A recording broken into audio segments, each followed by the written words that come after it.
గిన్నెలు కడిగేది కూడా చేత కాలేదు మీరు మధ్యాహ్నం వండినేటి. మధ్యాహ్నం నుంచి గాడిదలు కాసినావా? అన్నం లేదని చెప్పారంటే ఈరోజు ఏందే 7 దాకా ఎవరు లేరు. ఏ హాస్టల్లో కూడా 7 దాకా వంట చేయకుండా ఎవరు ఉండరు. ఇప్పటికి అయిపోతుంది వంట. గిన్నెలు కడుక్కోకుండా తాయి పండుకొని ఉండరు మీరు. ఈరోజు చిక్కుడుగాయ ఎక్కడ ఏడుంది చిక్కుడుగాయ? అమ్మా ఇక్కడ భోజనాలు చేయట్లేదు. ఒక 20 మందిని తీసుకెళ్లారంట. 250 మంది పిల్లలు ఉన్నారు, డిగ్రీ పిల్లలు అంతా.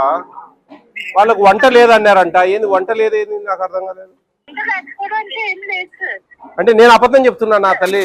వాడని సార్ ఈయన ఉంటాడా? చికెన్ ఎంత పెడతా ఉన్నావు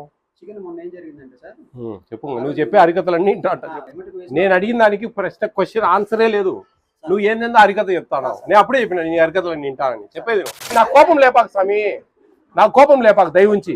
నేను చాలా కంట్రోల్ చేసుకుంటా ఉండ. హాస్టల్లోకి పోయి అందరు ఏంది సార్ అట్లా గట్టిగా మాట్లాడతాడే, అంత తిట్టినట్టు మాట్లాడతాడే అంటా అన్నారు. మీ మాటలు ఇచ్చే